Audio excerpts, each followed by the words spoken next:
विरोधी पक्षनेते विनोद तावडे यांनी चितळे समितीच्या पत्रावर काय म्हटलंय पाहूया। सिंचन घोटाळ्याची कागदपत्र केवळ सरकारकडून मिळतील, त्या पाटबंधारे खात्याकडून मिळतील, त्याच्यावरच चितळे समिती चौकशी करणार होती। म्हणजे चौकशी काहीच त्यात खरी झाली नसती।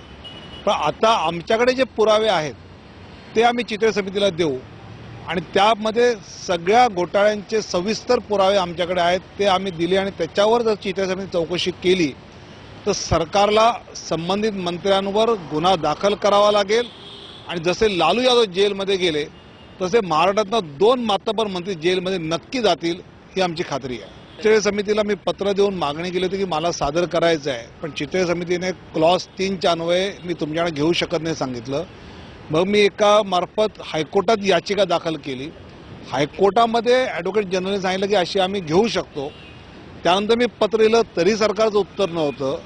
मी सातत्याने गेले 8 महिने मी दबाव उत्पन्न केल्यानंतर आज हे यश आलंय आणि आता मीच काय तर खरं म्हणजे बरेच जण आपल्याकडची माहिती देऊ शकतात। आम्ही बहुधा या आठवड्यात भारतीय जनता पार्टीचे अध्यक्ष देवेंद्र फडणवीस आणि आम्ही आमच्याकडे सगळे पुरावे घेऊन चितळेंना औरंगाबादला भेटून सादर करणार।